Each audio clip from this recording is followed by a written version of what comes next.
What are the Queensland updates to the first home buyer grants for 2026?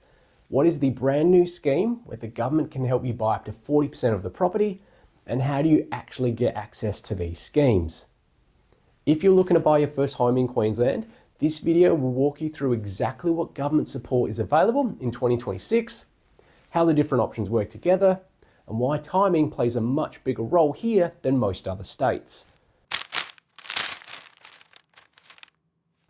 Hi, I'm Ross McFarlane, a licensed mortgage broker, and I've helped guide hundreds of first home buyers through the process of getting into their first home. Queensland currently offers some of the strongest first home buyer support in Australia. But unlike other states, a large portion of that is support that is time limited, which means the order in which you do things matters just as much as what you qualify for. So let's start with the newest option first. So first of all, there's the Help to Buy scheme. This fits for Queensland buyers where the Australian government Help to Buy scheme is a shared equity option designed for buyers who cannot access a standard low deposit loan. Instead of borrowing more money, the government contributes towards the purchase price in exchange for an ownership share. This reduces how much you need to borrow and can make repayments more manageable than if you were doing a full mortgage. Now, the Help to Buy can contribute up to 30% for an existing home or up to 40% for a newly built home. You generally need minimum of 2% deposit, and applications are made through a participating lender. Now in Queensland, the Help to Buy property price caps are up to $1 million in Brisbane, the Gold Coast and the Sunshine Coast, and up to $700,000 for the rest of the state. Now here's a key distinction. The Help to Buy is intended for buyers who do not qualify for the government standard 5% deposit scheme. If you already qualify for a normal low deposit loan, the government does not want to take equity in your property. So because of that, Help to Buy cannot be combined with other government purchase schemes. It's a fallback option, not a stacking strategy. Now, with that in mind, let's move on to the benefits currently driving most buying decisions in Queensland. Queensland's first homeowner grant, why timing is critical, and what it currently is offering. Now, currently $30,000 is for the FOG, which is one of the highest in the country. However, this higher amount is temporary. To receive the $30,000 grant, your contract to build must be signed on or before June 2026. Settlement can commence after that date, but the contract must be signed before this date.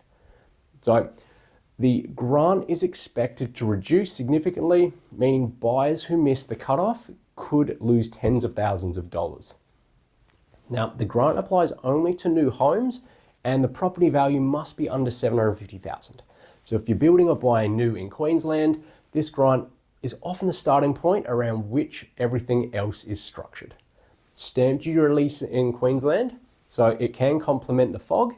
So with stamp duty relief, how it works differently to other states like New South Wales and Victoria, stamp duty relief in Queensland is only available on new homes, which means it often applies to the same buyers who qualify for the first homeowner grant.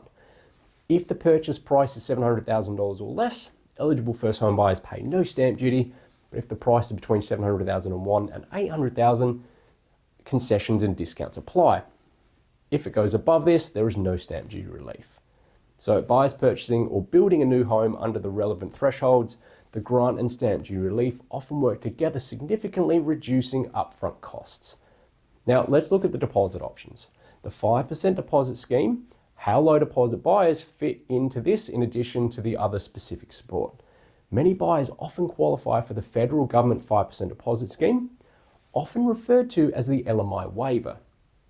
Under this scheme, eligible first home buyers can purchase with as little as 5% deposit without paying lender's mortgage insurance. You still own 100% of the property and the government does not take an equity share. So it's pretty fantastic. So this is why the 5% deposit scheme is generally preferred where buyers qualify, and the Help to Buy is only used when buyers don't qualify for this option. You cannot use the 5% deposit scheme and the Help to Buy together.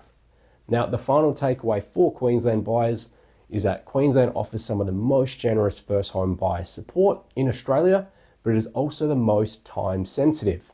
So if you're buying or building a new home before the 30th of June 2026, the $30,000 grant will apply, but if you sign contracts after this date, unfortunately the grant is going to reduce. Now, if you would like to learn more about these options,